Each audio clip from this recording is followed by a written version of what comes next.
بیا بتا پس زرا زرا ماتېږم زه به خپل مزاج کې جوړ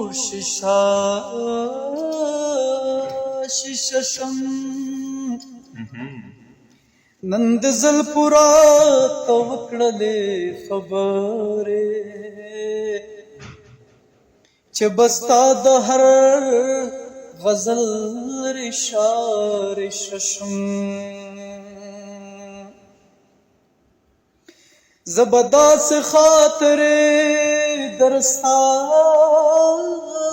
پرېږدم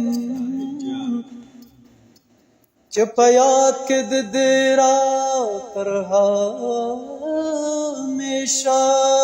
شم چې د یاد کلی خپل کړمه دلګیره خدای دې وکړي چې په در کې خشا شم